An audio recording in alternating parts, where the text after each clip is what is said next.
সূরা তাওবার 112 নম্বর আয়াতে আল্লাহ তাআলা মুমিনদের 8টি বৈশিষ্ট্যের কথা বলেছেন। কয়টি? 8টি। জান্নাতের সংখ্যা কয়টি? এই 8টি বৈশিষ্ট্য যদি আমরা ধরে রাখতে পারি আমাদের চরিত্রে, আমাদের চিন্তায় চেতনায়, আমাদের মননশীলতায়, আমাদের চলায় ফেরায় উঠায় বসায়, আমাদের লেনদেনে, আমাদের বক্তৃতায় বিবৃতিতে, আমাদের বিবাহ শাদীতে, আমাদের জীবন বৈচিত্র্যে, এই 8টি কোয়ালিটি যদি অর্জন করতে পারি, ধরে রাখতে পারি, অসম্ভব নয় আল্লাহ তাআলা এরই বরকতে জান্নাতের 8টি দরজাই আমাদের জন্য ওপেন করে দিবেন ইনশাআল্লাহ। 1 নম্বরে হচ্ছে আত-তাইবুন, তওবাকারী। তওবাকারী, যারা তওবা করে, একবার না বারবার তওবাকারী। এখন তওবা কাকে বলে? তওবা মানে আমরা ধারণা করি তওবা মানে হলো গুনাহ মাফ চাওয়া। আসলে শব্দ সেটা নয়, অর্থ তা নয়। 2টি শব্দ এখানে, একটা হলো তওবা আর একটা হলো ইস্তেগফার। বলেন কি কি? তওবা আর ইস্তেগফার। তওবা শব্দের অর্থ হলো বিরত থাকা, বেছে চলা, স্টপ করে দেওয়া, বন্ধ করে দেওয়া, রুজু করা, ফিরে আসা। এ হলো তওবা শব্দের অর্থ। আল্লাহ তাআলা তার এক নাম হলো তাওয়াব। আল্লাহর এক নাম কি? তাওয়াব। যে তওবা করে সে রুজু করে।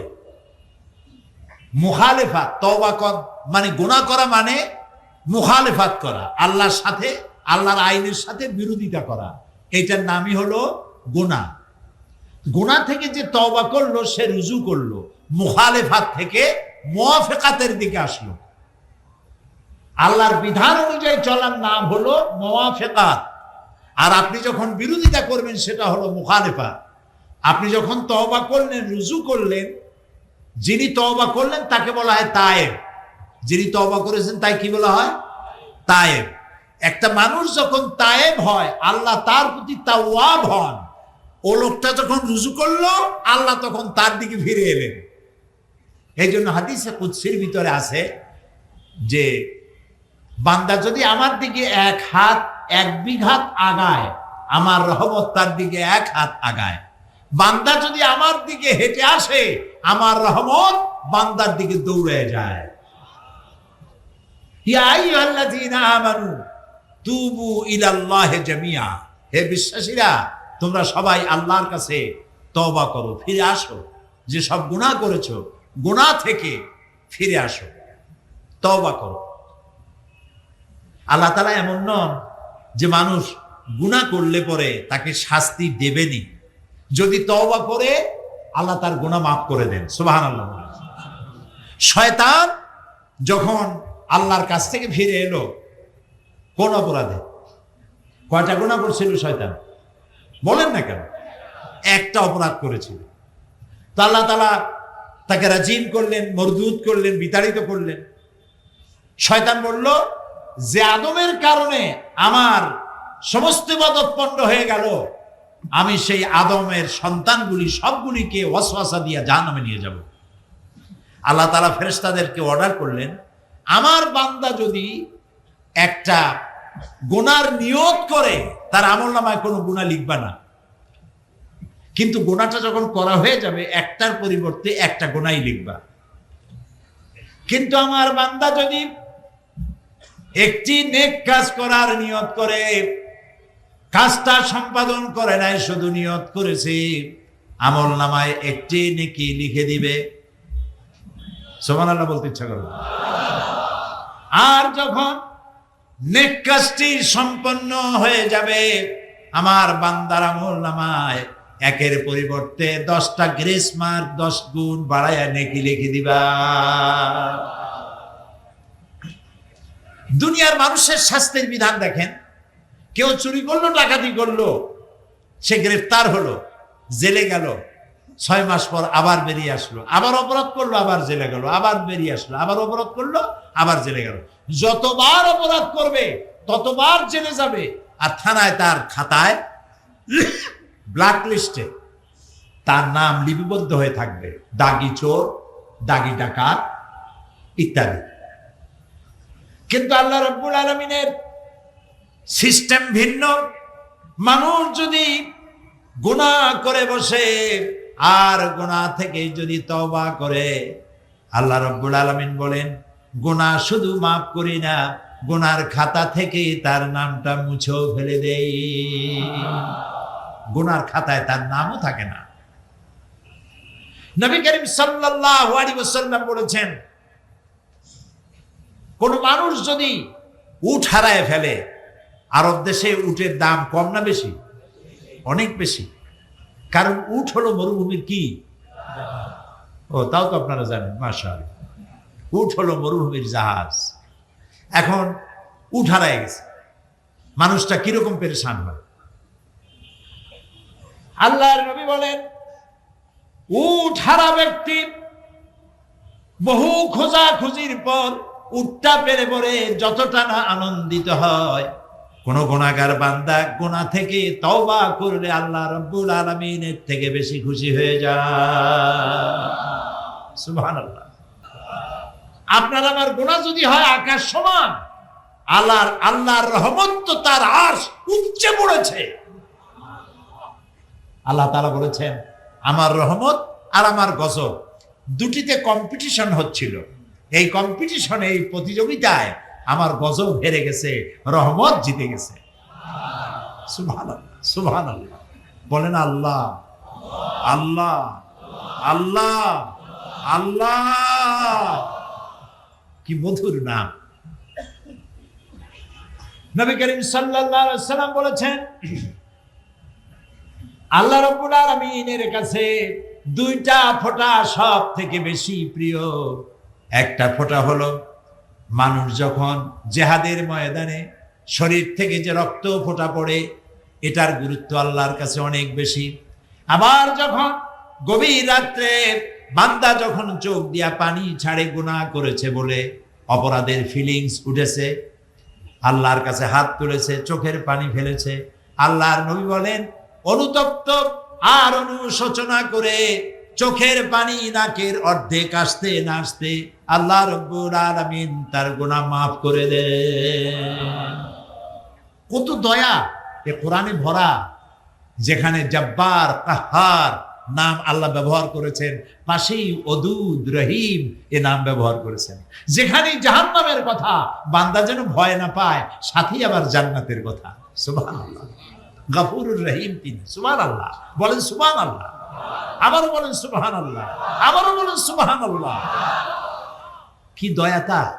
হাদিসে কুদসি আল্লাহ তাআলা বলছেন, কোন কওমের বদআমলের কারণে আমি যদি গজব দেওয়ার ইরাদা করি, এটা কি শোনাচ্ছি? হাদিসে কুদসি। আমি যদি কোন জনপদের মানুষের বদআমলের কারণে যদি শাস্তি দেওয়ার এরাদা করি, এরাদা, ইচ্ছা আর সিদ্ধান্ত, ফয়সালা দুইটা এক জিনিস নয়। এরাদা করেছি শাস্তি দেব, কিন্তু সিদ্ধান্ত নেই নাই। সিদ্ধান্ত নেওয়ার আগে, ফয়সালা নেওয়ার আগে যেই জমিনে শাস্তি দিতে চাই, ওই জমিনের মানুষের দিকে আমি আর একবার ফিরে তাকাই। যদি দেখতে পাই গভীর রজনীতে আমার কোন বান্দা বা বান্দি সেজদার ভিতরে কাঁদতেছে, তেলাওয়াত করে কাঁদতেছে, আমার দরবারে দুহাত তুলে চোখের পানি গাল বেয়ে বেয়ে পড়তেছে, এই দৃশ্য যখন আমি দেখি, আমার গজবের সিদ্ধান্ত আমি বদলাইয়া ফেলি। সুবহানাল্লাহ, সুবহানাল্লাহ। বান্দার চোখের পানি আবার গজবের সিদ্ধান্তকে বদলায় দেয়। সুবহানাল্লাহ। আল্লাহ তার রহমতকে 100টা ভাগ করেছেন। কয়টা ভাগ করেছেন? 100 ভাগ। এই 100 ভাগের একটি ভাগ ছড়িয়ে দিয়েছেন গোটা সৃষ্টি জগৎকে।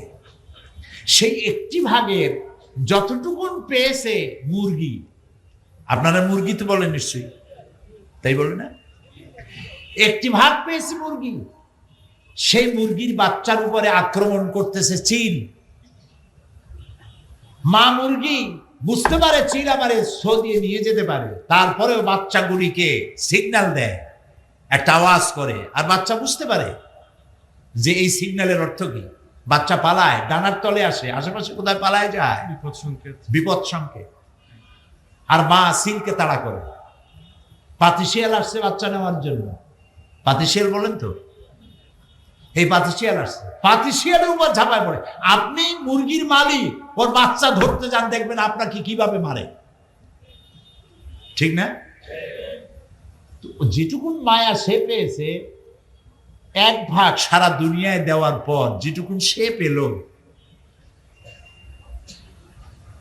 ওই ভাগটা আমিও পেয়েছি। আমার বাচ্চার জন্য আমার মায়া, আমার মায়ের জন্য আমার মায়া। এই যে ডিসকভারি,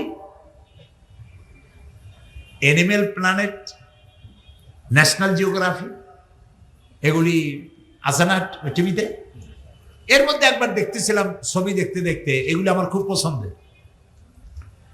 অ্যানিমেল প্ল্যানেটের ভিতরে দেখলাম যে একটা সিংহ,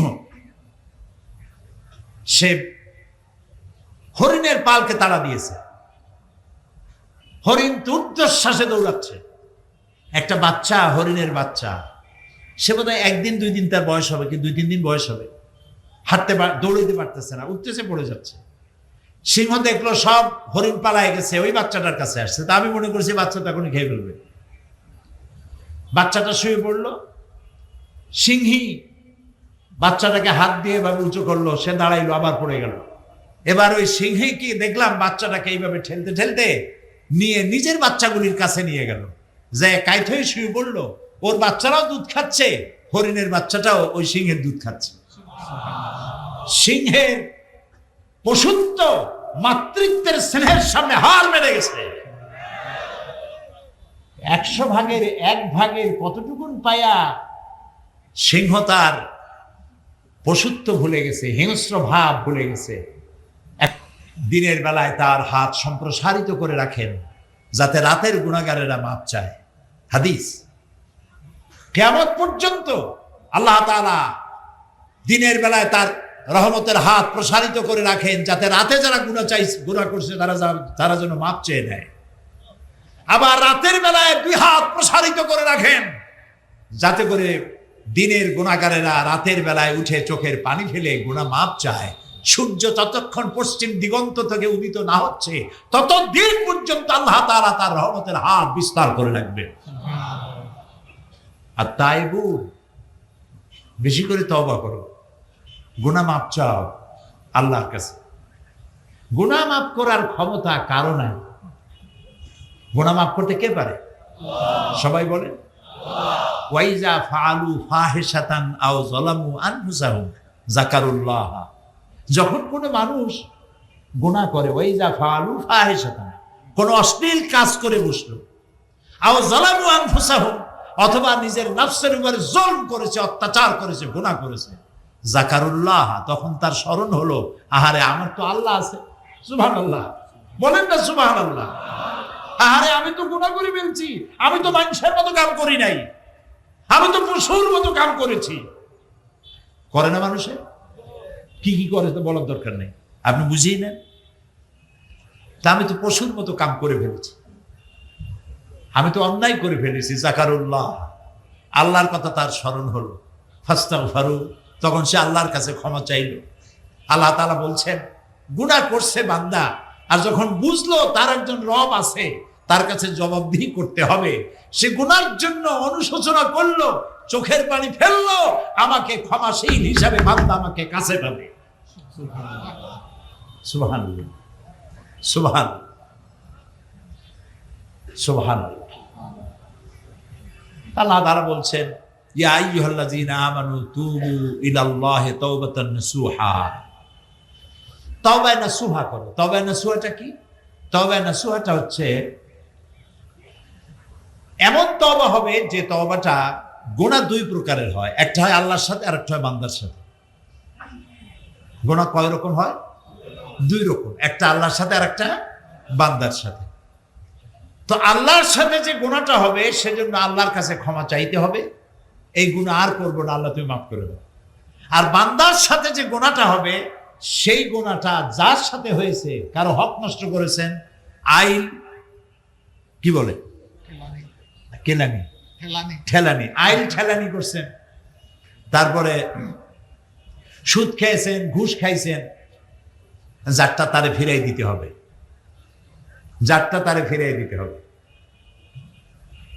ঘুষ তো জন্মের খাওয়া খায়, এই ভোট দিতে গিয়েও টাকা খাই ভোট দিছে। একজন আমাকে বলতেছে যে আমি তো কিছু টাকা নিয়ে ফেলাইছি একজনের কাছ থেকে। তা বললাম যে ভোট তো তুমি দিবা, তা টাকা নিয়ে দিলা কেন, টাকা খাইলা কেন, নিলা কেন? কই হুজুর, টাকা বড় ভিটামিন যুক্ত জিনিস, এই ভিটামিন যুক্ত জিনিস বেশি খাইলে পরে সমস্যা আছে। এই টাকাগুলো ফেরত দেওয়া লাগবে, যার কাছ থেকে নিয়েছেন তাকে ফেরত দিতে হবে।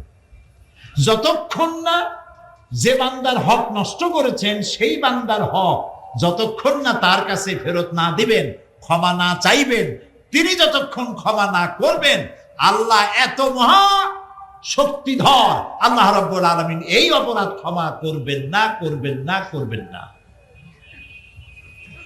নবী করিম সাল্লাল্লাহু আলাইহি ওয়াসাল্লাম বলেছেন, আতাদরুনা মাল মুফলিস, তোমরা কি জানো অসহায় দরিদ্রকে? সাহাবীরা বলেন, হ্যাঁ জানি। কে?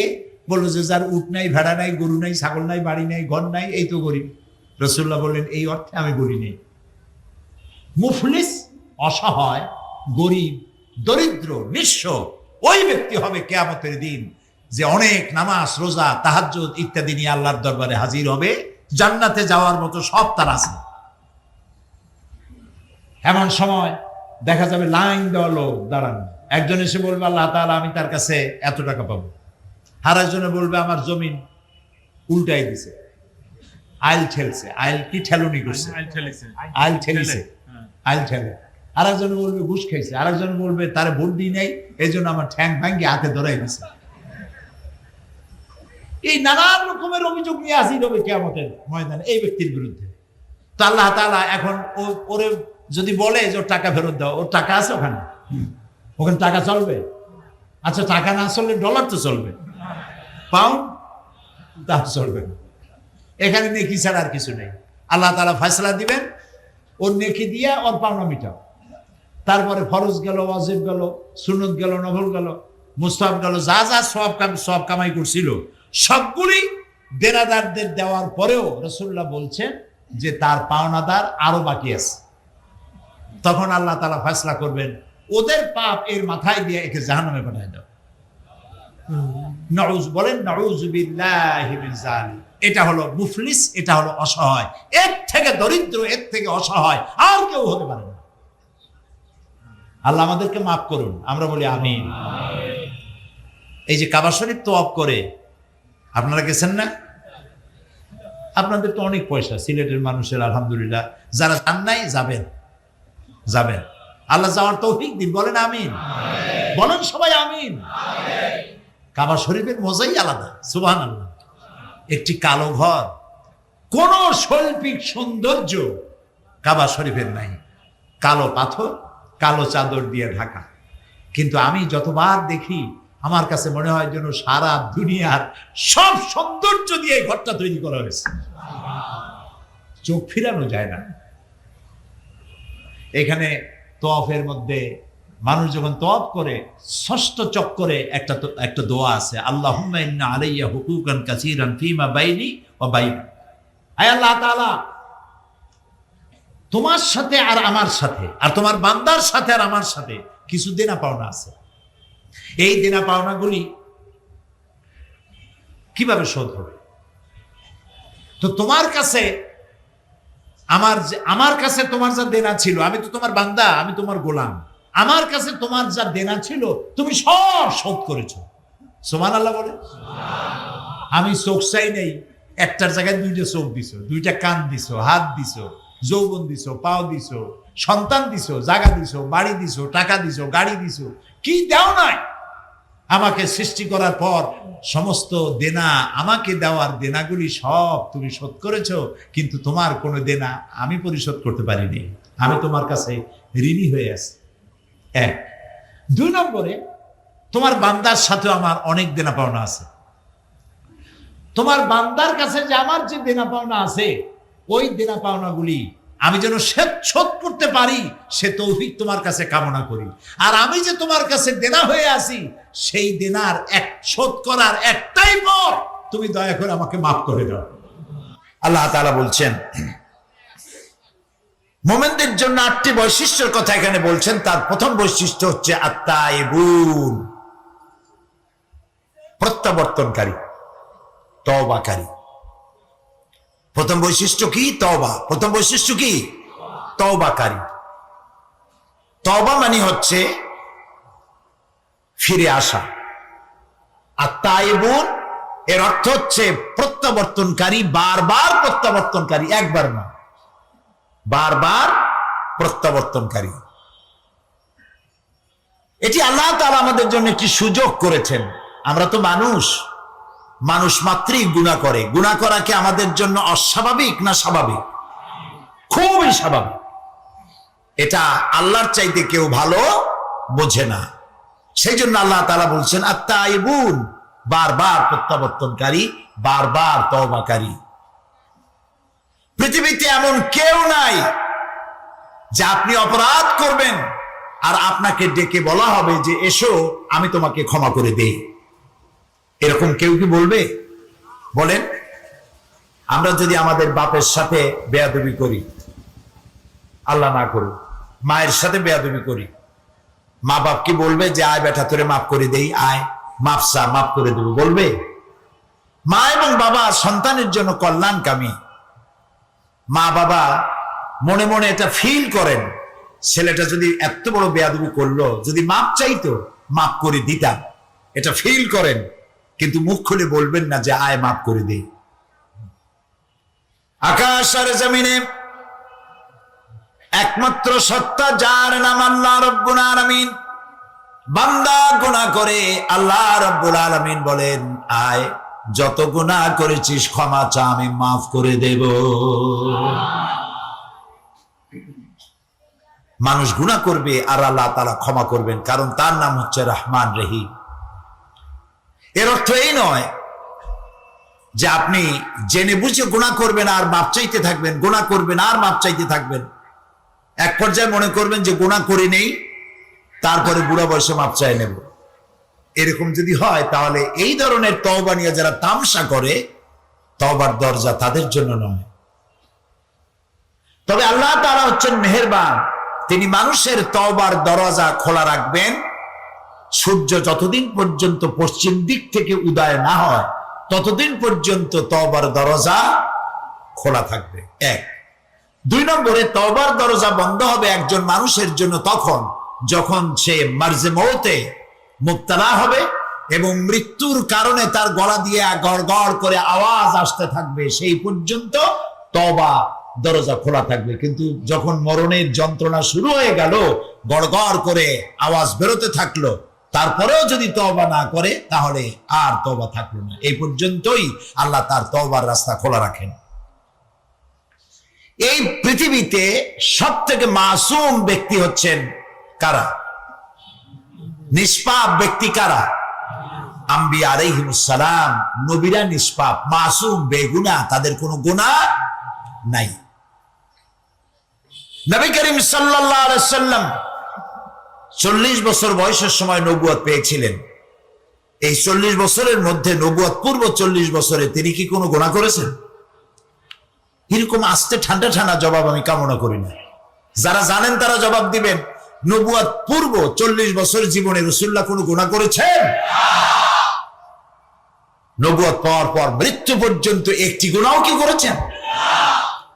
যেই নবী সারা জীবনে একটি গুনাহ নাই, সেই নবী বলছেন আমি দৈনিক 70 বার তওবা করি। নবীজি আরো বলেছেন আমি দৈনিক 100 বার তওবা করি। সুবহানাল্লাহ।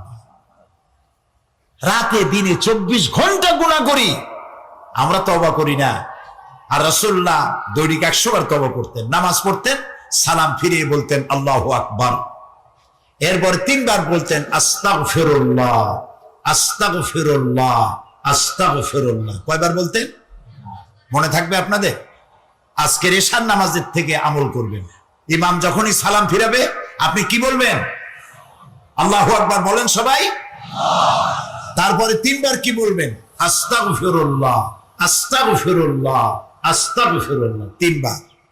তোমার গুনাহ যদি হয় পাহাড় সমান, আল্লাহর রহমত হবে আকাশ সমান। তোমার গুনাহ আকাশ সমান, আল্লাহর রহমত তার আরশে আজিম উপচে পড়েছে। সুবহানাল্লাহ।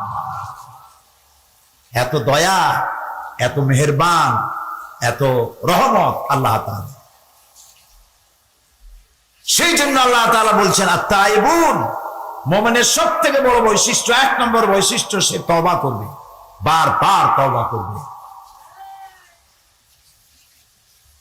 রুকনি ইয়ামিনি এবং হাজারে আসওয়াদ কাবা শরীফে, এইখানে কাবা শরীফের যে গিলাফ আছে, এই গিলাফের চতুর্দিকে সোনার সুতা দিয়া কোরআন শরীফের অনেকগুলি আয়াত লেখা আছে। রুকনি ইয়ামিনি থেকে হাজারে আসওয়াদ এই অংশে অনেকগুলি আয়াত আছে, তার মধ্যে একটি আয়াত আছে মাঝখানে লেখা। এমন জায়গায় এই আয়াতটি উৎকীর্ণ করা হয়েছে। এখানে যে আয়াতটি লেখা আছে, আল্লাহ রাব্বুল আলামিনের কোরআনের আয়াত লেখা হলো ওয়া ইন্নী লাগাফফারুন লিমান তাবা ওয়া আমানা ওয়া আমিলা সালিহান সুম্মা ইহতাদা। ওয়া ইন্নী লাগাফফারুন, আমি অবশ্যই ক্ষমাশীল। সুবহানাল্লাহ। কে বলতেছেন? আল্লাহ তাআলা। আমি অবশ্যই ক্ষমাশীল, দয়াবান। কাদের জন্য? লিমান তাবা, যে ব্যক্তি তওবা করলো, ঈমান আনলো এবং নেক কাজ করলো, নেক আমল করলো, সুম্মা ইহতাদা, এবং এরপরে সেই নেক আমলের উপরে টিকে থাকলো, হেদায়েতের উপরে টিকে থাকলো, আমি তার জন্য ক্ষমাশীল। আল্লাহর ক্ষমা তার বান্দাদের জন্য বিশাল মেঘের মতো ছায়া দিয়ে আছে আমাদেরকে। হযরত ওমর ফারুক রাদিয়াল্লাহু তাআলা আনহু একবার হেঁটে যাচ্ছিলেন অন্ধকার রাতে, পেছনে কিছু সাহাবীরা হাঁটতেছিলেন। এমন সময় চলতে চলতে তিনি জিজ্ঞেস করছেন, আচ্ছা তোমাদের মধ্যে এমন কি কেউ আছো যিনি বলতে পারো যে কোরআনে কারীমের মধ্যে মুমিনের জন্য হতাশা ব্যঞ্জক কোন আয়াত আছে নাকি? একজন চট করে জবাব দিলেন, আছে। কি সেই আয়াত মুমিনের জন্য হতাশা ব্যঞ্জক? পেছনে যিনি জবাব দিচ্ছিলেন তিনি বললেন, ফামান ইয়ামাল মিসকালা যাররাতিন খায়রান ইয়ারা ওয়া মান ইয়ামাল মিসকালা যাররাতিন শাররান ইয়ারা। পৃথিবীতে যে ছোট্ট একটি নেকির কাজ করবে, ভালো কাজ করবে, সরিষা পরিমাণ নেকির কাজ করলে সেটা দেখতে পাবে, আর সরিষা পরিমাণ গুনার কাজও যদি কেউ করে তাও সে কিয়ামতে দেখতে পাবে। এটা মুমিনের জন্য হতাশা ব্যঞ্জক আয়াত। ছোট্ট ছোট্ট গুনাহ দেখতে পাবে। হযরত আবু সাঈদ খুদরি রাদিয়াল্লাহু তাআলা আনহু তিনি প্রশ্ন করেছিলেন, হে রাসূল, এই আয়াত নাযিল হওয়ার পর তিনি বলেছিলেন, হে রাসূল, আমি কি আমার ছোট্ট বড় সব ছোট ছোট গুনাহগুলিও দেখবো? রাসূলুল্লাহ বললেন, হ্যাঁ দেখতে পাবে। হযরত আবু সাঈদ খুদরি রাদিয়াল্লাহু তাআলা আনহু শিশুর মতো ডুকরে কেঁদে উঠলেন, তাহলে তো আমি শেষ হয়ে যাব, আর একবার মরে যাব, আমার সব গুনাহ যদি আমি কিয়ামতে দেখি। হযরত ওমর কাঁদতেছিলেন। কিছুক্ষণ পর জিজ্ঞেস করেন, আচ্ছা কোরআনের মধ্যে মুমিনের জন্য আশা ব্যঞ্জক কোন আয়াত কি আছে? পেছন থেকে জবাব এলো, আছে। কি?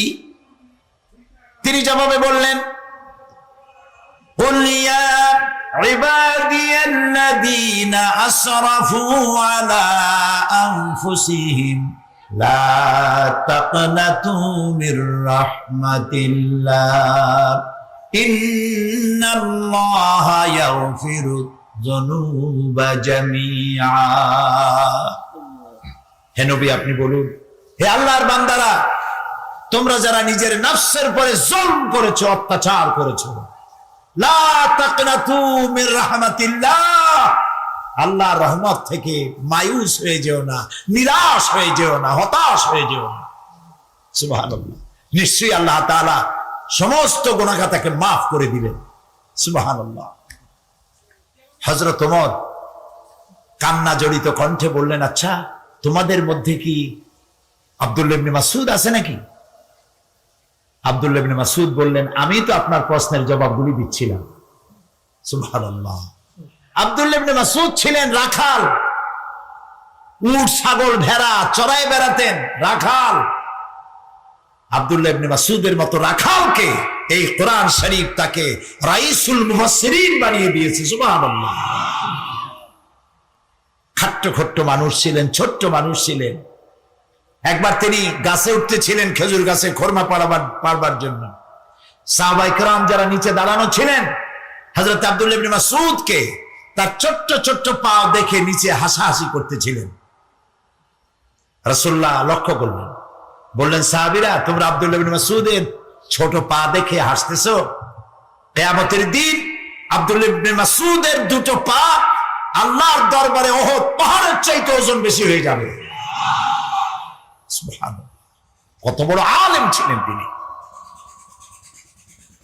মুমিন বান্দার জন্য আল্লাহ তাআলার রহমত তার হতাশার মেঘকে কাটিয়ে দেবে।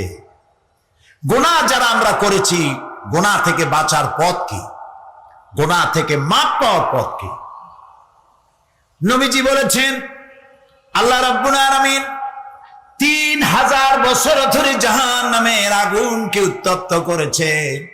এই জাহান্নামের আগুন অন্ধকার অমাবস্যা রাতের মতো কালো হয়ে গেছে।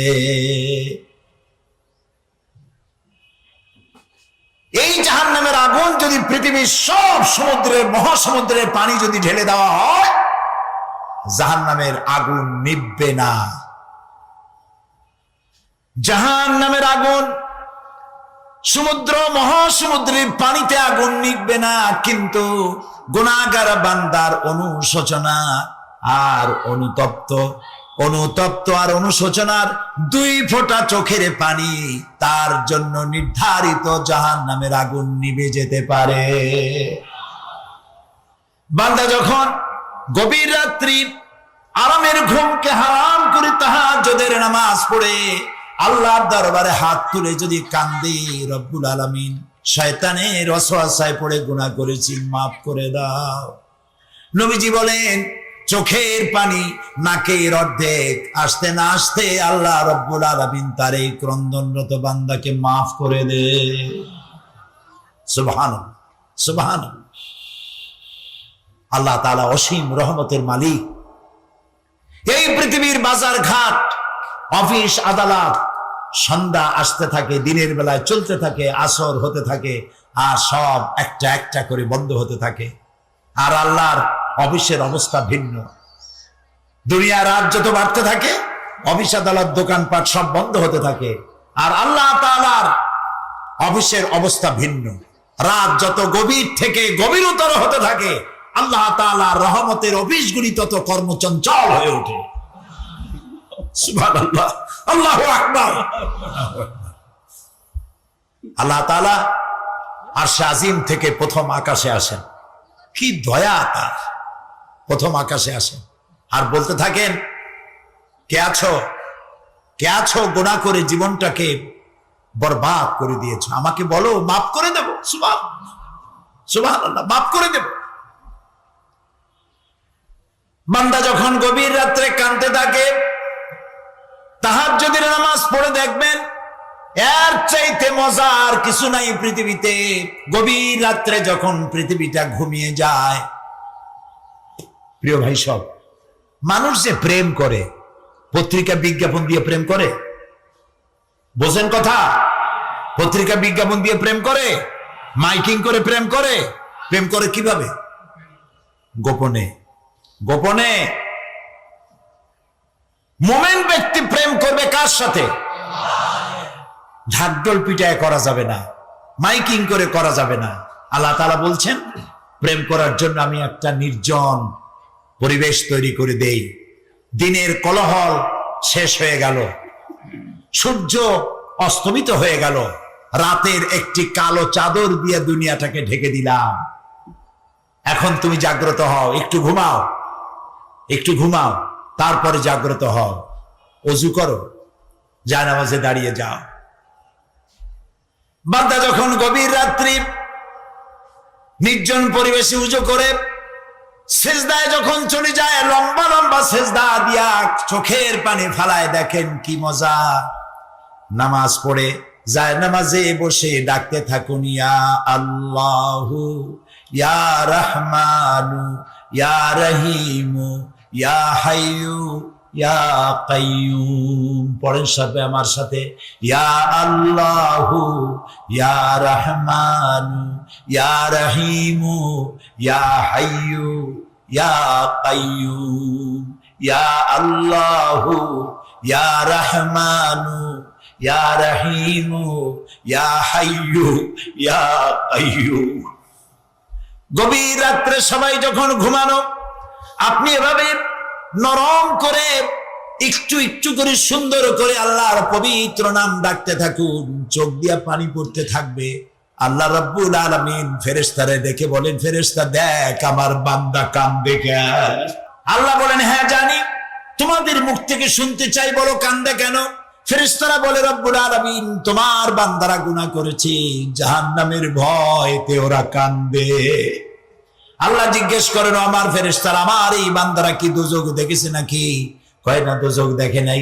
আমারে দেখছে নাকি? কয় আল্লাহ আপনার জাতের কসম আপনারে দেখে নাই। বেহেশত দেখেছে নাকি? বলে না, বেহেশত দেখে নাই। আল্লাহ বলেন, আমার ফেরেশতারা সাক্ষী থাকো, ওরা আমার বেহেশত দেখে নাই, দোজখ দেখে নাই, আমারে দেখে নাই।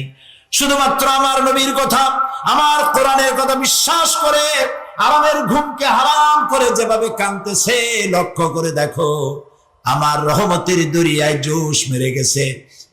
তোমরা সাক্ষী থাকো, আমার এই ক্রন্দনরত বান্দার বান্দিগুলি আমি আল্লাহ মাফ করে দিলাম।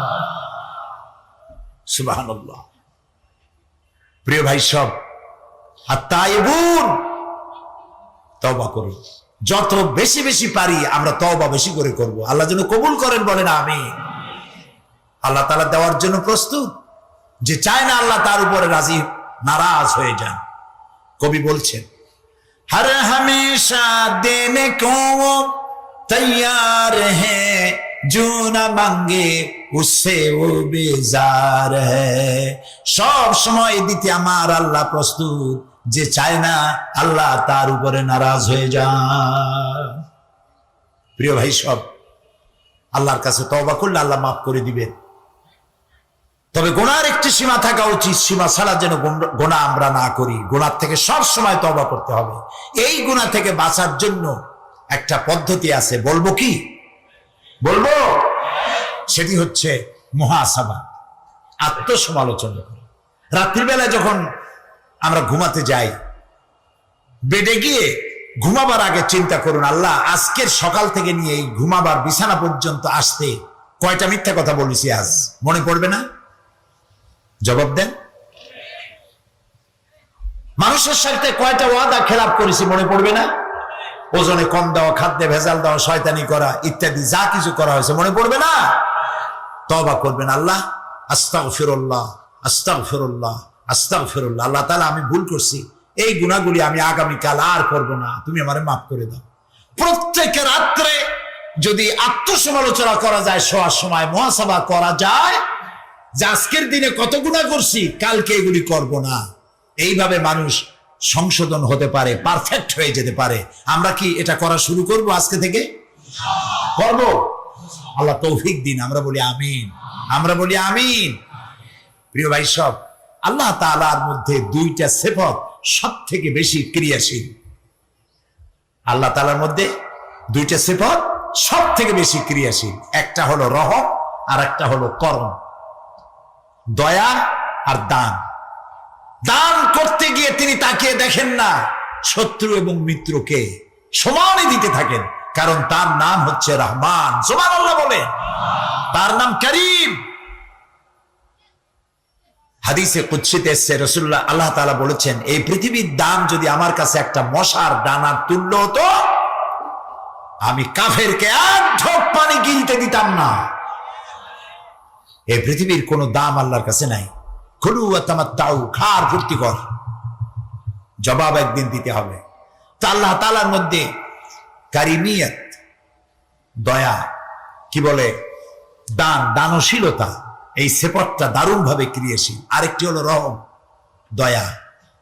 এত দয়া যা বলে শেষ করে যাবে না।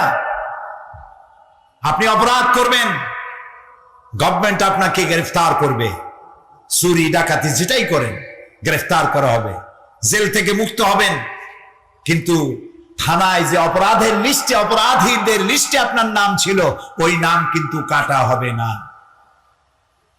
আবার অন্যায় করবেন, জেলে যাবেন, নাম লেখা হবে, কাটা হবে না নাম। যতবার অপরাধ করবেন, জেলে যাবেন, জেল থেকে মুক্তি পাবেন, নামগুলি লেখা হয়ে যাবে, নাম কাটা হবে না। কিন্তু আল্লাহ রব্বুল আলামিন তার আদত মোবারক ভিন্ন। মানুষ গুনাহ করে, গুনাহ থেকে তওবা করলে পরে আল্লাহ রব্বুল আলামিন গুনাহ শুধু মাফ করেন না, গুনার খাতা থেকে নামটা আল্লাহ মুছে ফেলে দেন। শুধু তাই নয়, তওবা যদি কবুল হয়ে যায়, সাইয়্যাত গুলি আল্লাহ তাআলা হাসানাত দিয়া বদলায় দেন। সুবহানাল্লাহ, সুবহানাল্লাহ, আল্লাহু আকবার। এই জন্য আল্লাহ যেন আমাদেরকে বেশি বেশি তওবা করার তৌফিক দান করেন। মুমিনের এক নম্বরের কোয়ালিটি, সে তওবা করবে এবং বারবার তওবা করবে, তওবা করতেই থাকবে। নবী করিম সাল্লাল্লাহু আলাইহি ওয়াসাল্লাম নামাজের মধ্যে দাঁড়িয়ে যেতেন গভীর রাত্রে তাহাজ্জুদের জন্য। কোনো গুনাহ ছিল রাসূলের? ছিল না।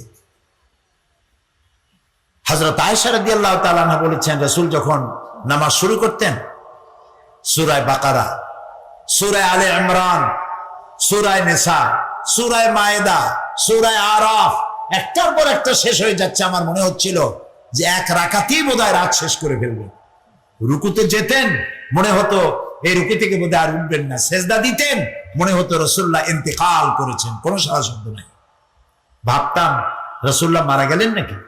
আমি পায়ের আঙ্গুল ধরে চাপ দিতাম, রাসূলুল্লাহ ব্যথা পেয়ে পায়ের আঙ্গুলে নাড়া দিতেন, তখন আমি বুঝতাম রাসূলুল্লাহ বেঁচে আছেন। দাঁড়িয়ে দাঁড়িয়ে নামাজ পড়তে পড়তে পা এরকম ফুলে যেত, পাও মোবারক এরকম ফুলে যেত, সকাল বেলায় জুতার মধ্যে রাসূলের পাও প্রবেশ করতো না, অথচ তার কোন গুনাহ ছিল। প্রিয় ভাই, সব আমলের পরিবর্তনের জন্য, নেক আমল করার জন্য মুমিনের এক নম্বর বৈশিষ্ট্য তওবা করা। আমার আল্লাহ পাক বলেছেন, কোরআন তেলাওয়াত করতে গিয়ে যারা ব্যস্ত থাকে, কোরআন তেলাওয়াত করতে করতে যারা আমার কাছে হাত পেতে কিছু চাওয়ার সময় পায় না, যারা আমার কাছে হাত পেতে কিছু চায়, তাদের থেকে তেলাওয়াতকারীদেরকে আমি রব্বুল আলামিন বেশি করে দেই। সুবহানাল্লাহ। কোরআন তেলাওয়াত করতে করতে যারা আল্লাহর কাছে হাত পেতে চাওয়ার সময় পায় না, আল্লাহ পাক বলেন যারা চায় তাদের থেকে তেলাওয়াতকারীকে আমি বেশি দেই। আমার বন্ধুগণ, শুধু তাই নয়, এই কোরআনে কারীম যারা তেলাওয়াত করবে, আমল করবে, কিয়ামতের দিন তার মা বাবার মাথার উপরে আল্লাহ রাব্বুল আলামিন, আবু দাউদ শরীফের হাদিসে এসেছে, তার মা বাবার মাথার উপরে নূরের টুপি পরিধান করানো হবে। এমন নূরের টুপি, এমন নূরের তাজ পরানো হবে, চন্দ্র সূর্যের আলোকে ম্লান করে দেবে। হাসরবাসীরা প্রশ্ন করবেন, এ লোকটি কে? কোন ফেরেশতা নাকি বলে না, কোন নবী নাকি বলে না, তবে কি ইনি কে? জবাব হবে, ইনি হচ্ছেন সেই ব্যক্তি যিনি তার সন্তানদেরকে কোরআন শিখিয়েছিলেন। কোরআন শিখানোর কারণে আল্লাহ রাব্বুল আলামিন আজ তার মা বাপের মাথার উপরে নূরের টুপি পরিধান করে হাসরের ভিতরে মর্যাদা দিলেন। কিয়ামতের দিন দুনিয়া মর্যাদা পাওয়া যাবে, আখিরাতেও মর্যাদা পাওয়া যাবে যদি কোরআনে কারীমকে তেলাওয়াত করা যায়, আমল করা যায়, বোঝা যায়, তাহলে এই সমস্ত নিয়ামত আল্লাহ পাক দান করবেন। সুতরাং এই এত বড় নিয়ামত থেকে আমরা যেন কেউ বঞ্চিত হয়ে না যাই। কোরআন হচ্ছে এমন এক কিতাব যার তাফসীর লেখা হয় নাই। পৃথিবীতে এমন কোন ভাষা নাই, পৃথিবীর উল্লেখযোগ্য সবগুলি ভাষায় কোরআনে কারীমের তাফসীর লেখা হয়েছে, কিন্তু কোন মুফাসসির আজ পর্যন্ত কথা বলেন নাই যে আমি যে তাফসীর লিখছি এর চাইতে ভালো তাফসীর আর কেউ লিখতে পারেও না আর পারবেও না, এটা শেষ, আর তাফসীর লেখা লাগবে না। এই কথা কেউ বলতে পেরেছে? জোরে বলেন, পেরেছে? পারে নাই। তার কারণ কি? আল্লাহ রাব্বুল আলামিন বলেন, ওয়াল্লাউ কানাল বাহরু মিদাদান লিকালিমাতি রাব্বি لنفد البحر قبل أن تنفد كلمات ربي ولو جئنا بمثله مددا আল্লাহ পাক বলেন, নবী আপনি বলুন, আমার রবের কথাগুলি লেখার জন্য যদি সমুদ্রের সমস্ত পানিগুলি যদি কালিতে পরিণত হয়ে যায়, আর আমার রবের কথাগুলি যদি লেখা শুরু হয়ে যায়, আমার রবের কথাগুলি লেখার পূর্বে সমস্ত সমুদ্রের পানিগুলি শেষ হয়ে যাবে, তারপরে যদি আবার সমুদ্র ভরে দেওয়া হয়, আরো যদি লেখা হয়, তবুও আমার রবের কথা লেখা শেষ হবে না। আল্লাহ রাব্বুল আলামিন বলেন, ওয়ালাউ আন্না মা ফিল আরদি মিন শাজারাতিন আকলামুন ওয়াল বাহরু ইয়ামুদ্দুহু মিন বা'দিহি সাবআতু আবহুরিন মা নাফিদাত কালিমাতুল্লাহ।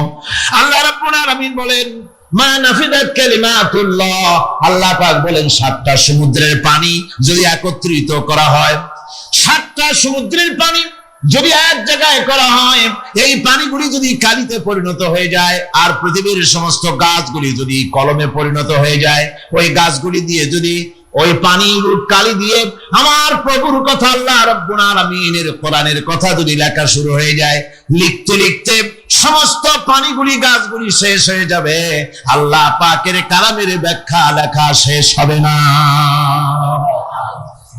মা নাফিদাত কালিমাতুল্লাহ, আল্লাহর কথা লেখা শেষ হবে না। এত বড় বিরাট আজিম কিতাব আল্লাহ পাক আমাদেরকে দান করেছেন, সুবহানাল্লাহ পড়েন।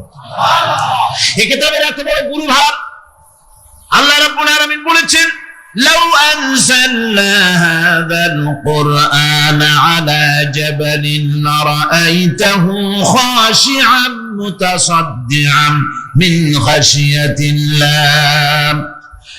আমি যদি এই কোরআনকে পর্বতের উপরে নাযিল করতাম, তাহলে তুমি দেখতে পেতে আমার ভয় ভীত সন্ত্রস্ত হয়ে পাহাড়গুলো চূর্ণ বিচূর্ণ হয়ে যেত। এত বড় আসিম কিতাব আমি তোমাদেরকে দান করেছি, যার গুরুভার বহন করতে কেউ রাজি হয়নি, পাহাড় পর্বত কেউ রাজি হয়নি, মানুষ রাজি হয়েছে। এই মানুষের উপরে আমি এটা অবতীর্ণ করেছি, গোটা বিশ্ববাসীর সামনে এই কিতাব আমি দিয়েছি তোমাদেরকে, এর দ্বারা হেদায়েত তোমরা গ্রহণ করবে। কিয়ামতের দিন আল্লাহর এই বিরাট নিয়ামত আমাদেরকে দান করলেন, আমরা এই নিয়ামতের নাশকর করেছি, অর্থাৎ এই কোরআনকে আমরা ব্যবহার করেছি সঠিকভাবে করি নাই, বেঠিকভাবে করেছি। প্রথম দিন দ্বিতীয় দিন আমি বলেছি কোরআন শরীফকে শুধু তাবিজ তুমারের জন্য, শুধু সওয়াবের জন্য তেলাওয়াত করেছি, আসলে শুধু সওয়াবের জন্য তো আসেনি। কোরআন বুঝতে হবে, আমল করতে হবে, তবে না শান্তি পাবো। আপনি যদি কোরআন হচ্ছে মানুষের জীবন সমস্যার সমাধানের গ্রন্থ, ওষুধ খেলে রোগ ভালো হয়, ওষুধ খেলে কি হয়? কেউ যদি সকাল বেলায় তসবিহ হাতে নিয়ে 500 বার পরে ওষুধ ওষুধ ওষুধ 500 বার পড়লে রোগ কি ভালো হবে? বরং রোগ আরো বাড়তে পারে চিল্লাইতে চিল্লাইতে। শীতের জন্য না কেউ যদি চিল্লাইতে থাকে, জিকির করে লেপ্ত শোক লেপ্ত শোক লেপ্ত শোক, শীত কি বন্ধ হবে নাকি? পানির পিপাসায় ছটফট করে মানুষ যদি চিল্লায় পানি পানি পানি পানি পানি, পানির পিপাসা আরো বাড়বে। তাহলে কি বোঝা গেল? পিপাসা লাগলে পানি পান করতে হবে, শীত লাগলে কম্বলটা গায়ে দিতে হবে, রোগ হলে ওষুধটা খেতে হবে, তাহলে সব সমস্যার সমাধান হবে। অনুরূপ ভাবে আমরা শুধু কোরআনে কারীমকে তেলাওয়াত করি সওয়াবের নিয়তে, তার হুকুমগুলি জীবনের উপরে আমল করি না বলে আজকের জীবন আমাদের বিপর্যস্ত হয়েছে। ব্যক্তিতে, পরিবারে, রাষ্ট্রে শান্তি নাই, কোথাও শান্তি নাই এই কারণে।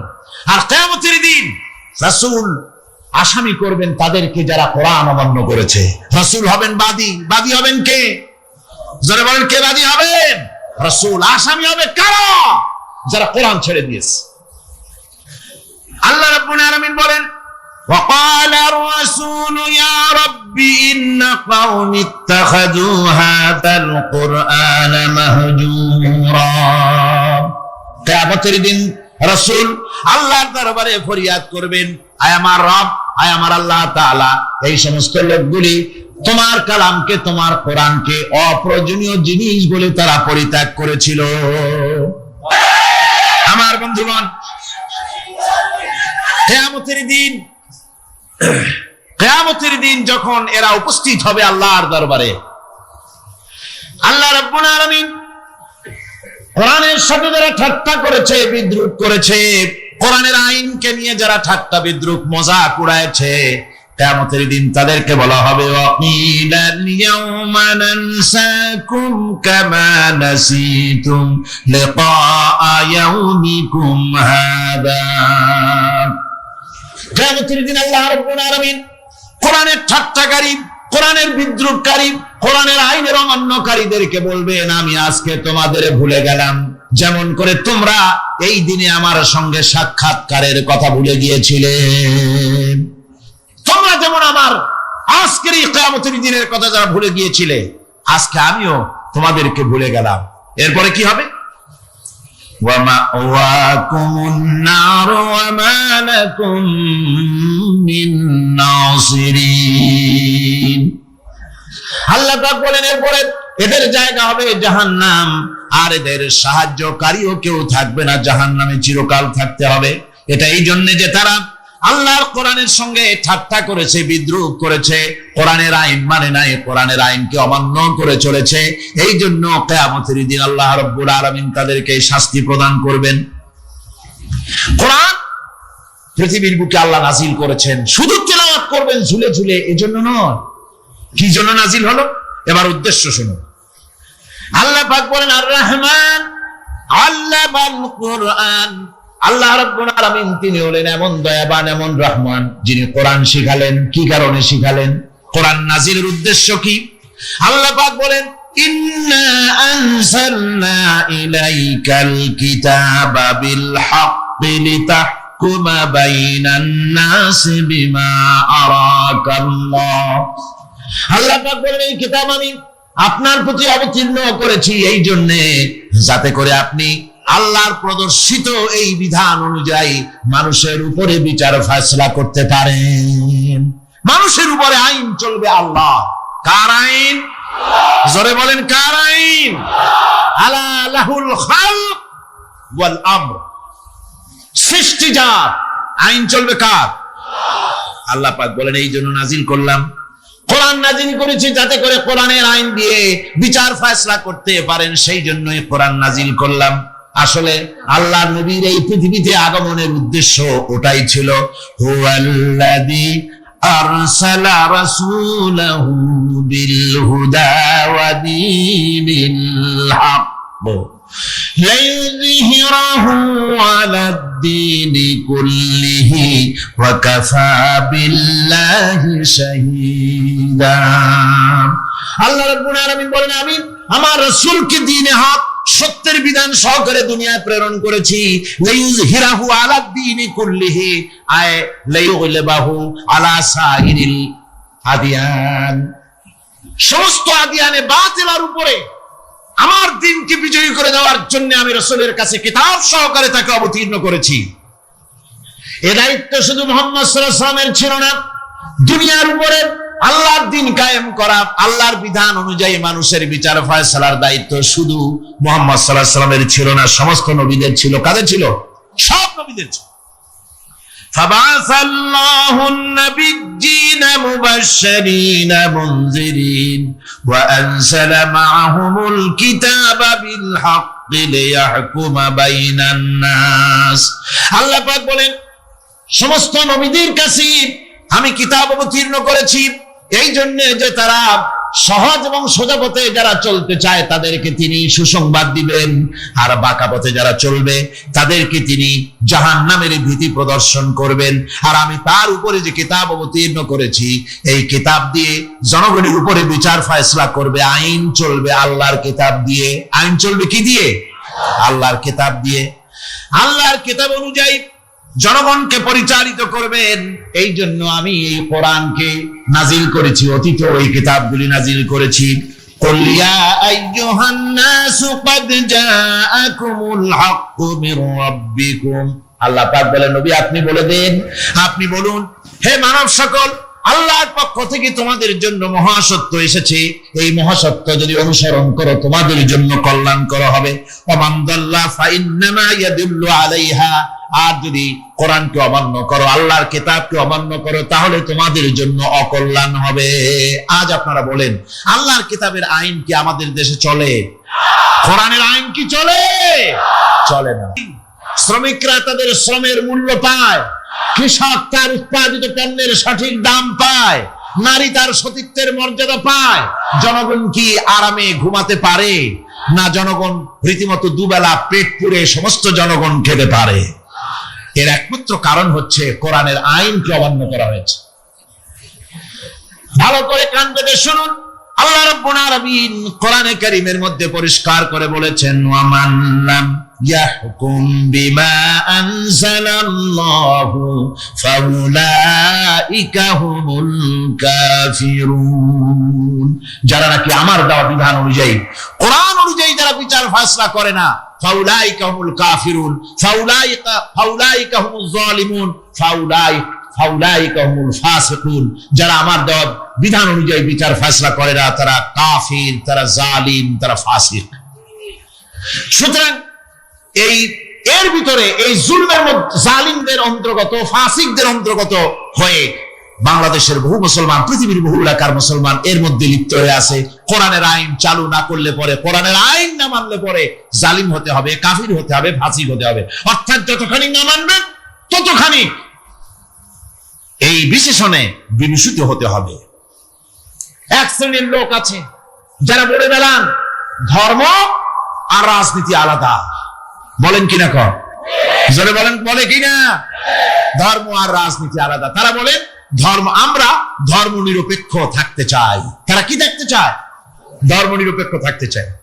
কোরআনে কারীমে এই ধর্ম নিরপেক্ষবাদীদের ব্যাপারে কোরআন কি বলছে শুনুন। আল্লাহ রাব্বুল আলামিন বলেন, আলাম তারা ইলাল্লাযীনা ইয়াজউমুনা আন্নাহুম আমানু বিমা উনজিলা ইলাইকা ওয়া মা উনজিলা মিন ক্বাবলিক। আল্লাহ পাক বলেন, হে নবী, তুমি কি সেই সব লোকদেরকে দেখেছ যারা দাবি তো করে যে আমরা আল্লাহর উপর ঈমান এনেছি আর এই কিতাবের উপর ঈমান এনেছি, এর পূর্বে যত কিতাব নাজিল হয়েছে সেসব কিতাবের উপরেও ঈমান এনেছি। ধর্ম নিরপেক্ষবাদীরা তারা তো বলে না যে আল্লাহ মানি না, কোরআন মানি না, একথা বলে না। ওটা বলেন কি বলে? সেই বলা কথাটাই আল্লাহ এখানে অনেক আগে বলে রেখেছেন। ওরা বলে যে আমরা অবশ্যই আল্লাহকে মানি, আল্লাহর কিতাব মানি, এর পূর্বে যত কিতাব নাজিল হয়েছে সেগুলোও মানি, তবে ইউরিদুনা আইয়াতাহাকামু ইলাত তাগুত, তারা চায় তাদের জীবনের সমস্ত সমাধান সমস্যার জন্য তাগুতের কাছে যেতে চায়। তাগুতকে, আল্লাহকে বাদ দিয়ে তারা যেতে চায় কোথায়? তাগুতের কাছে। জোরে বলেন, কিসের কাছে যেতে চায়? তাগুতের কাছে। তাগুত বলে কারে? তাগুত বলা হয় যে নিজে আল্লাহর আইন মানে না এবং অপরকেও আল্লাহর আইন অমান্য করতে বাধ্য করে, তাকে বলা হয় তাগুত। ওরা বলে ধর্ম আর রাজনীতি আলাদা। কোরআন মানি কিন্তু কোরআনের আইন মানি না। ওরা কোরআন মানে ঠিকই, বলে যে কোরআন মানি, কিন্তু কোরআনের আইন মানে। তাহলে এ মানি বলার অর্থটা কি? এর মূল্যটা কোথায়? কোরআন যদি মানো তো কোরআন বলেছে সুদ খেও না। আমাদের দেশে সুদ চলছে না? কোরআন বলেছে বিবিকে পর্দায় রাখো, পর্দায় কি রাখা হচ্ছে? কোরআন বলেছে ওজনে কম দিও না, তা কি মানা হচ্ছে? কোরআন বলেছে আমার আইন দিয়ে দেশ শাসন করো, তা কি করা হচ্ছে? সুতরাং ধর্মনিরপেক্ষ মতবাদ যেটা, এই মতবাদটা কোরআনের দৃষ্টিতে কুফরি মতবাদ। ধর্মনিরপেক্ষ মতবাদ কি? জোরে বলেন, ধর্মনিরপেক্ষ মতবাদ কি? কোন মুসলমান, যে ব্যক্তি নিজেকে মুসলমান বলে দাবি করে, ধর্মনিরপেক্ষ মতবাদ সে বিশ্বাস করতে পারে না। জায়েজ নাই, হারাম। আফাতুমিনুনা বিবাদিল কিতাব ওয়া তাকফুরুনা বিবাদ। তোমরা কোরআনের কিছু অংশকে মেনে নিবে আর কিছু অংশকে করবে অস্বীকার। এটা যদি করো দুনিয়ার জীবনে পাবে জিল্লতি আসবে, লাঞ্ছনা আসবে, আর কিয়ামতে পাবে জাহান্নামের শাস্তি। সুতরাং ধর্মনিরপেক্ষ মতবাদের অর্থ তারা বলে যে ধর্মহীনতা নয়, আসলে কিন্তু ধর্মনিরপেক্ষ মতবাদের অর্থই হলো ধর্মহীনতা। ঠিক কিনা কন? জোরে বলেন ঠিক কিনা? এই ধর্মনিরপেক্ষ মতবাদ আমাদের দেশের জন্ম হয় নাই, এর জন্ম হয়েছে ইউরোপ সভ্যতায়। প্রাচীন ইউরোপ সভ্যতায় এর জন্ম হয়েছিল, সেখান থেকে তার আন্ডা বাচ্চা ভারতে এসেছিল। ভারত থেকে এই আন্ডা বাচ্চার কিছু অংশ 1972 সালে তদানীন্তন সরকারের মাথার উপরে ভারত চাপিয়ে দিয়েছিল। সেই ধর্মনিরপেক্ষ মতবাদ 1972 সনের সংবিধানে লেখা হলো, কিন্তু 1982 সনে যখন সংবিধান আবার অ্যামেন্ডমেন্ট করা হলো, তখন ধর্মনিরপেক্ষতার কপালে ঝাঁটা মেরে বিদায় করা হয়েছে। বাংলাদেশে ধর্মনিরপেক্ষ মতবাদ চলতে পারে না। ধর্মনিরপেক্ষ মতবাদের কথা আমাদের দেশে তারাই বলে যারা 72 সনে ক্ষমতায় ছিলেন। তারা ধর্মের সাথে কি ব্যবহার করেছেন আমরা ভুলে যাই নাই, আপনারা ভুলে গেছেন। 1972 সনে দেশের সমস্ত বিশ্ববিদ্যালয়ের মনোগ্রাম থেকে ইকরা বিস্মি রাব্বিকাল্লাযী খালাক রাব্বি জিদনি ইলমা কোরআনে কারীমের আয়াতকে বিদায় করে দেওয়া হয়েছিল। শাসনতন্ত্রের শিরোনামে বিসমিল্লাহকে গ্রহণ করা হয় নাই। শুধু তাই নয়, কোরআনে কারীম যেখানে তেলাওয়াত করা হয় তখনকার সময় রেডিওতে, টেলিভিশনে, ওই 72 থেকে 3 বছর, এবং এখনো সেই দলটি মিটিং করতে গিয়ে, কোন জায়গায় কিছু করতে গিয়ে আগে কোরআন শরীফ, তারপরে গীতা, তারপরে বাইবেল, এগুলি হচ্ছে মুনাফিকের লক্ষণ। কিসের লক্ষণ? যেখানে যেই টেবিলে, যেই মঞ্চে কোরআন তেলাওয়াত হয়, বাইবেল গীতা পড়া হারাম পড়া হতে পারে না। কোরআনের চাইতে শ্রেষ্ঠ কিতাব আল্লাহর দুনিয়া আছে? সমস্ত কিতাবকে রাদ করেছে কোরআন। হযরত ওমর রাদিয়াল্লাহু তাআলা রাসূল করিম সাল্লাল্লাহু আলাইহি ওয়াসাল্লামের কাছে গিয়ে তাওরাতের একটা পাতা পড়তেছিলেন। হযরত আবু বকর রাদিয়াল্লাহু তাআলা সেখানে চলে এলেন। এসে দেখেন রাসূল করিম সাল্লাল্লাহু আলাইহি ওয়াসাল্লামের চেহারা মোবারক লাল হয়ে গিয়েছে গোসায়। হযরত আবু বকর বললেন, ওমর, তুই যদি এর থেকে মরে যেতিস, তুই যদি এর থেকে মরে যেতিস, তুই যদি এর থেকে মরে যেতি। 3 বার বললেন। হযরত ওমর শিউরে উঠলেন, হতচকিত হয়ে উঠলেন। আবু বকর আমাকে মরার কথা বলছেন কেন? তিনি তাকিয়ে দেখেন রাসূল করিম সাল্লাল্লাহু আলাইহি ওয়াসাল্লামের চেহারা মোবারক গোসায় লাল হয়ে গেছে।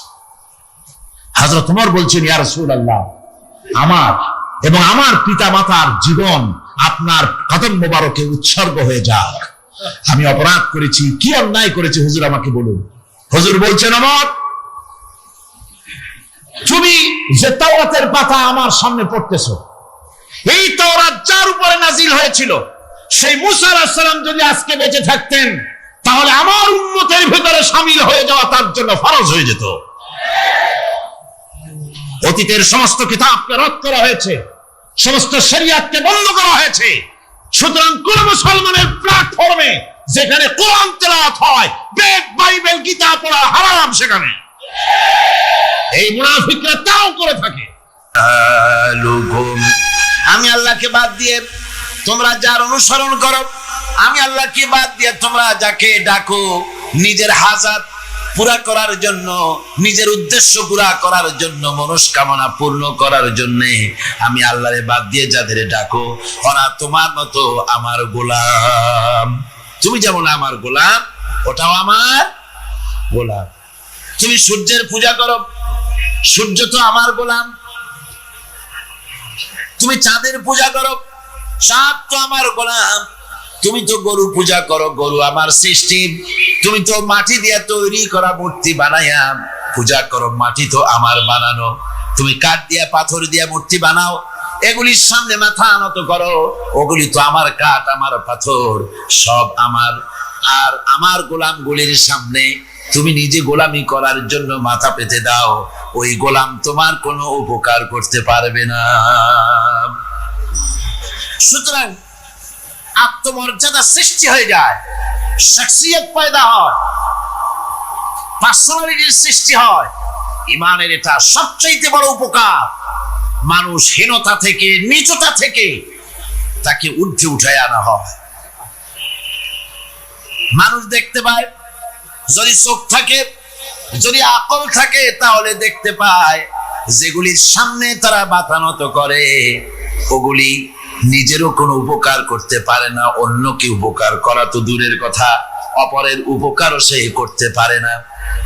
একবার আল্লাহ নবীর কাছে এক মুশরিক এসেছিলেন। একজন মুশরিক এসেছে একটা ভাঙ্গা মূর্তি নিয়ে এসেছে। হুজুর বললেন, তোমার মূর্তি ভাঙ্গা কেন? লোকটি বলল, হুজুর, এটা হচ্ছে আমার খোদা, এইটারই নিয়ে আমি সব সময় থাকি, যাতে সব রকমের বিপদ থেকে আমি বাঁচতে পারি। প্রতিমধ্যে আমার পেশাব পায়খানার হাজত হলো। এই মূর্তিকে আমি রাস্তায় দাঁড় করায় রেখে চলে গেলাম। পেশাব পায়খানার কাজ শেষ করে এসে দেখি, যারে আমি খোদা বলি, যে আমার যে বিপদ দিয়ে বাঁচাবে, তার মাথা থেকে পা পর্যন্ত একদম ভিজা। ভাবলাম নিশ্চয়ই কোন বরকতের পানি ছাড়া আর কি হতে পারে। এটাকে বরকতের পানি মনে করে আমি যখন চাটা আরম্ভ করলাম, চাটতে গিয়ে দেখি কেমন টক টক লাগে, আর একটা উদ্ভট উৎকট একটা দুর্গন্ধ, অ্যাসিডের মতো ঝাঁঝালো গন্ধ। জিনিসটা কি? চিন্তা করলাম, পানিটা যদি বরকতের হবে তাহলে তো এরকমের গন্ধ হওয়া উচিত না। পরে এদিক ওদিক তাকায় দেখি দূরে একটা কুকুর দাঁড়ানো আছে, আর তার নিচের থেকে পানি টপকাচ্ছে। তখন বুঝলাম যে এটা কোন বরকতের পানি। হুজুর, মেজাজটা খারাপ হয়ে গেল। ঠ্যাংটা ধরে একটা আছাড় মারলাম। কুত্তার পেশাব দিয়া তুই নিজের বাঁচাইতে পারিস না, আমারে বাঁচাবি কেমনে? ওর জেহেন খুলে গেছে। হুজুর সাল্লাল্লাহু আলাইহি ওয়াসাল্লাম হেসে দিলেন। হাদিস শরীফে এসেছে, এই একদিন হুজুর হেসেছিলেন যখন তার দন্ত মোবারক সব বিকশিত হয়েছিল। হুজুর বলছেন, আমার কাছে কেন এসেছো তোমার এই ভাঙ্গা খোদারে নিয়ে? লোকটি বলছে, হুজুর, আমি বুঝতে পেরেছি, আমি তো ভুলের মধ্যে ডুবেছিলাম। আমি বুঝতে পেরেছি এগুলি তো আসলে কিছুই না। আমি সত্যের সন্ধানে এসেছি, সত্যের আলোকে আমাকে পৌঁছে দেন। নবীজি পড়লেন, পড়ো লা ইলাহা ইল্লাল্লাহু মুহাম্মাদুর রাসূলুল্লাহ। এরা আপনাকে কি সাহায্য করবে? ও তো নিজের সাহায্যই করতে পারে না। কথা ঠিক কিনা? জোরে বলেন, পারে না। নিজেরই নিজে বাঁচাতে পারে না, আপনারে বাঁচাবে কেন? এই জন্য ইমান যখন আনে, ইমানের সবচাইতে বড় উপকারিতা হচ্ছে মানুষকে আত্মমর্যাদা দিয়ে দেয়। তার সম্মান, নিজের সম্মান সে বোঝে। সে বুঝতে পারে যেহেতু ক্ষমতা দুনিয়ায় কারো নাই, ক্ষমতার মূল উৎস আমার আল্লাহ রাব্বুল আলামিন। আল্লাহ পাক বলেছেন, আন্নাল কুওয়াতা লিল্লাহি জামিআ। সমস্ত ক্ষমতার উৎস কে? সন্দেহ আছে? আপনারা যেভাবে আল্লাহর নাম জিজ্ঞেস করলে যেভাবে বলেন, তাতে মনে হয় কিসের ফেব্রুয়ারিতে রোজা আসবে। রোজা এখনই শুরু হয়ে গেছে। আপনারা ভাতও খান নাই, ইফতারও করেন নাই, সেহরিও কপালে চটে নাই, এমনই দুরবস্থা। এরকম তো হওয়া উচিত না। আমি তো দীর্ঘদিনের লালিত স্বপ্ন ইসলামের বিপ্লব হবে চট্টগ্রাম থেকে, আর সেই মুজাহিদরা যদি আল্লাহর নামটা নিতে, যদি মহব্বতের সাথে না নিতে পারে, তো একটা কথা হইলো। জোরে সরে বলেন, সমস্ত ক্ষমতার উৎস কে? আল্লাহ পাক হচ্ছেন সমস্ত ক্ষমতার উৎস। এইটা যদি বিশ্বাস করেন, তাহলে আপনাকে পরাভূত করতে পারে, পরাজিত করতে পারে এমন ক্ষমতা এই পৃথিবীতে কারো। আল্লাহ রাব্বুল আলামিন বলেছেন, ওয়ামা লাকুম মিন দুনিল্লাহি মিন ওয়ালিয়্যিন ওয়ালা নাসীর। তিনি ছাড়া তোমাদের কোনো অভিভাবক নাই, সাহায্যকারীও নাই। মুমিনের ওলি কে? মুমিনের অভিভাবক কে? সাহায্যকারী কে? আল্লাহ পাক। আমার বন্ধুগণ, সুতরাং পার্সোনালিটি তৈরি হবে। ইমানের সবচাইতে বড় উপকারিতা, প্রথম উপকারিতা হচ্ছে এই, মানুষকে ব্যক্তিত্ব সম্পন্ন করে দেয়। সে কাউকে ভয় করে না, সকলে তারই ভয় পায়। কয় সুবহানাল্লাহ। আল্লাহ রাব্বুল আলামিন বলেন, ওয়া ইন ইয়ামসাসকাল্লাহু বিদুররিন ফালা কাশিফা লাহু ইল্লা হুয়া ওয়া ইউরিদিকা বিখাইরিন ফালা রাদ্দা লিফাদলি। আল্লাহ পাক বলছেন, আল্লাহ রাব্বুল আলামিন তোমাকে যদি কোনো বিপদ দেন, এই বিপদ থেকে তোমাকে কেউ মুক্ত করতে পারবে না, কেউ বাঁচায় দিতে পারবে না। আল্লাহ যদি তোমার জন্য বিপদ রেখে দিয়া থাকেন, এই বিপদ থেকে বাঁচাবার ক্ষমতা কারো নাই। আর আল্লাহ যদি তোমাকে কোনো কল্যাণ দিতে চান, তাহলে সেই কল্যাণ প্রতিহত করতে পারে, সে কল্যাণের পথে বাধা দিতে পারে। আকাশে জমিনে এমন কেউ নাই। সুবহানাল্লাহ পড়ে। কাজে শক্তি তো সবটাই আল্লাহ রাব্বুল আলামিনের, ক্ষমতা সবটা কার? আল্লাহ সুবহানাহু ওয়া তাআলা। কল্যাণও করেন তিনি, আর অকল্যাণ যদি করেন, সে অকল্যাণ থেকে বাঁচবার উপায় নাই। কল্যাণ যদি করতে চান, ঠেকাবারও কারো উপায়। মুমিন ব্যক্তির আত্মমর্যাদা এভাবে বেড়ে যায় ইমানের কারণে।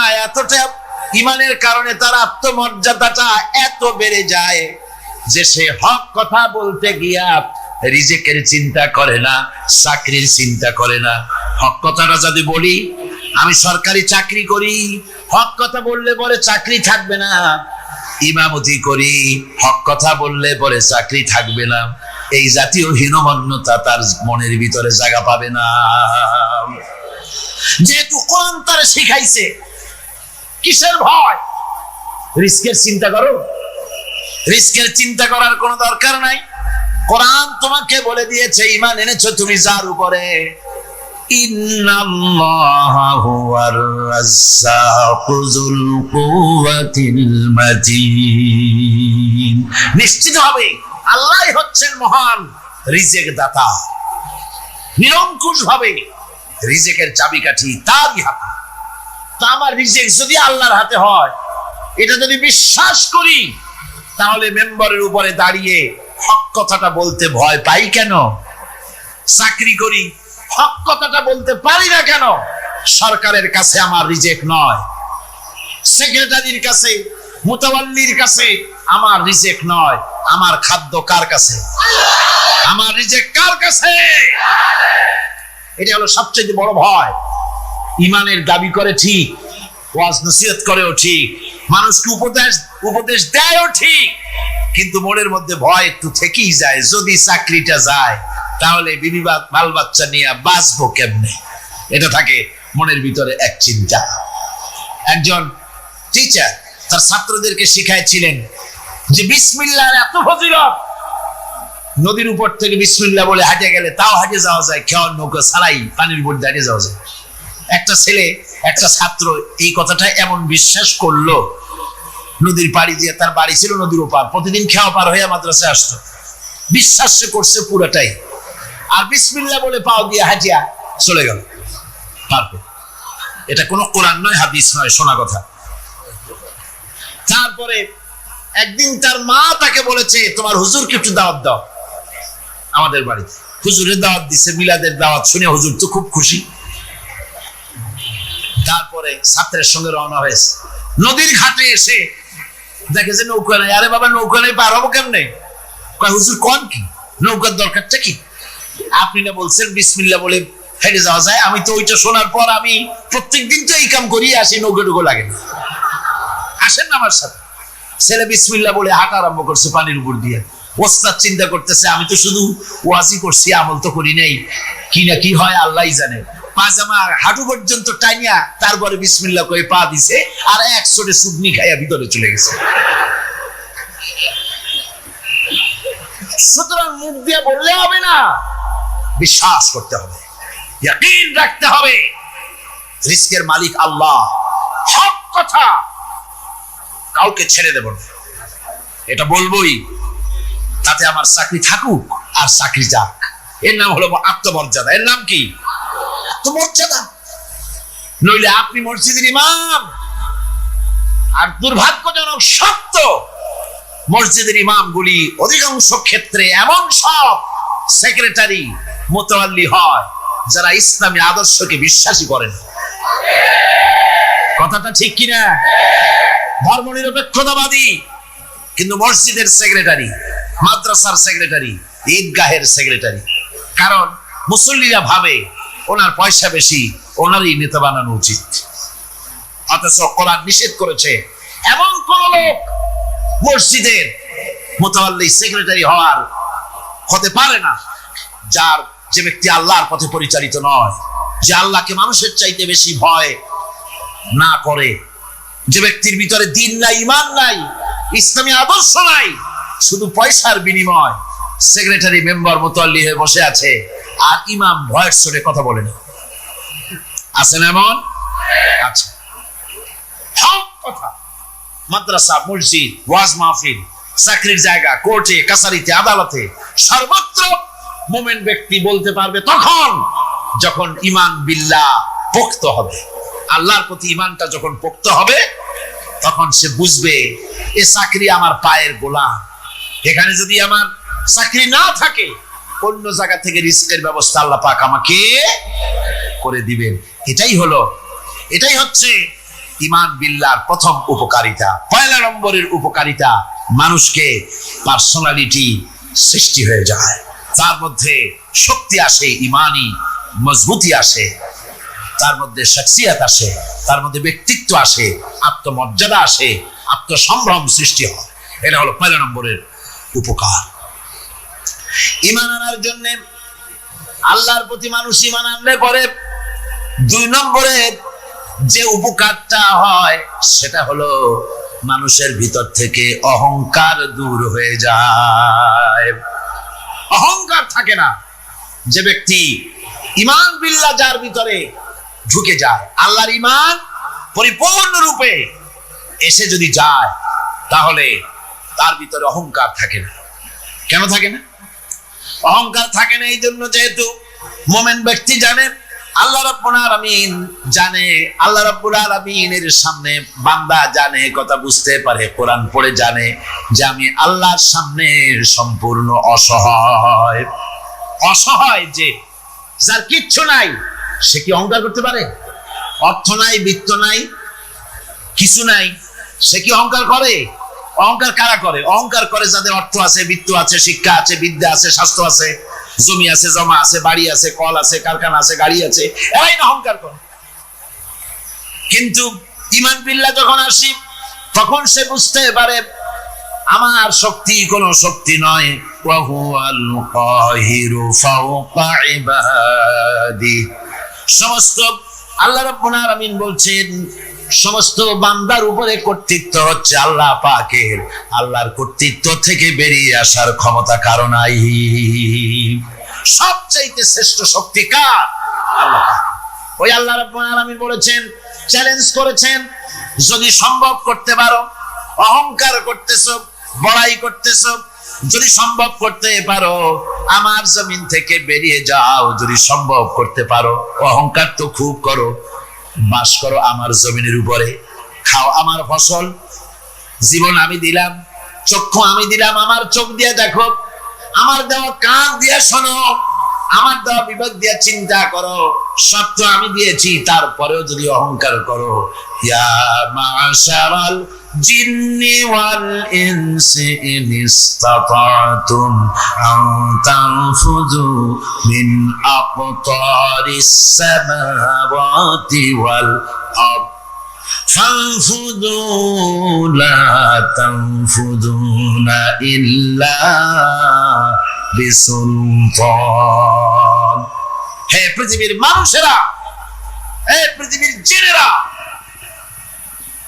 ইয়া মাশারাল জিন ওয়াল ইনস, হে পৃথিবীর মানুষ, মনুষ্য জাতি এবং জিন, যদি সম্ভব করতে পারো তাহলে আমার ইহাতা থেকে, আমার জমিন থেকে আমার জমিনের উপর থেকে বেরিয়ে যাও। এমন দেশে যাও যেখানে আমার সূর্য নাই, যেখানে আমার চন্দ্র নাই, যেখানে আমার আলো নাই, যেখানে আমার বাতাস নাই, অক্সিজেন নাই, আমার পানি নাই, এমন কোন জায়গা যদি পাও বেরিয়ে চলে যাও। যাওয়া যাবে? আর যারা জবাব দিলেন না তারা পারবেন বুঝি? যাওয়া যাবে। আল্লাহ পাক বলছেন ফানফুযু লা তানফুযুনা ইল্লা বিসুলতান। আমার রাজত্ব থেকে, আমার ইহাতা থেকে, আমার পরিমণ্ডল থেকে, আমার কর্তৃত্ব থেকে বেরিয়ে যাওয়ার কোনো পথ নাই। কেউ বেরিয়ে যেতে পারবে না। আকাশ দিয়ে, জমিন দিয়ে পরিবেষ্টন করে রেখেছি, পালাবার উপায় নাই, ভাগবার জায়গা নাই। এই কথা মুমিন যখন পড়ে আস্তে করে মাথা নিচু হয়ে আসে, আমি কত দুর্বল আমার মহান আল্লাহর সামনে। সুবহানাল্লাহ। এই জন্য আমি বলি, কিসের বড়াই করবেন?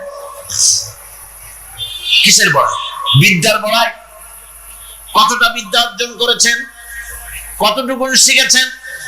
আপনার থেকে আরো অনেক শিক্ষাবিদ রয়েছেন, আবার তার থেকে আরো অনেক শিক্ষাবিদ রয়েছেন। কতটুকু শিখেছেন? এখনো ছাত্র। অনেক কিছু আছে যা আপনি আজও জানতে পারেন নাই। সারা জীবন আমরা তালিবে ইলম, সারা জীবন আমরা ছাত্র। মুহাদ্দিস হন, মুফাসসির হন, প্রফেসর হন, প্রিন্সিপাল হন, যেই হন না কেন, চিকিৎসাবিদ, চিকিৎসা বিজ্ঞানী, রাষ্ট্রবিজ্ঞানী, দার্শনিক, যেই হোক না কেন, সব ছাত্র। সব কি? ছাত্র। বহু কিছু এমন আছে যা আজও মানুষ উদ্ধার করতে পারে নাই, শিখতে পারেনি। সুতরাং শিক্ষার বড়াই করবে। এরপরে অর্থের বড়াই করবা। কয়টা টাকার মালিক হয়েছে তুমি? টাকার বড়াই করে মানুষ। জিজ্ঞেস করা হয়, মিয়া সাহেব রোজা রাখেন না কেন? কয় রোজা রাখবো, চাউলের অভাব আছে নাকি?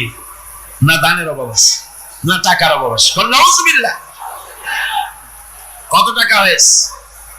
আল্লাহ রাব্বুল আলামিন যদি ইচ্ছা করেন এমন রোগ দিয়ে দিতে পারেন, হার্টের ভিতরে ক্যান্সার দিয়ে দিতে পারেন, ব্রেনের ভিতরে টিউমার দিয়ে দিতে পারেন, রক্তের ভিতরে ক্যান্সার দিয়ে দিতে পারেন, হাড়ের ভিতরে ক্যান্সার ঢুকাই দিতে পারেন।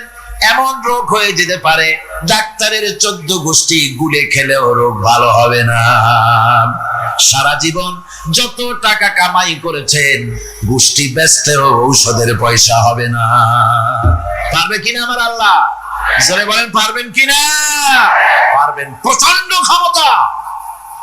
কাজী বান্দা যখন এগুলি পড়ে মাথাটা নিচু হয়ে আসে যে ক্ষমতা তো তার, বড়াই করার কোনো উপায় নাই।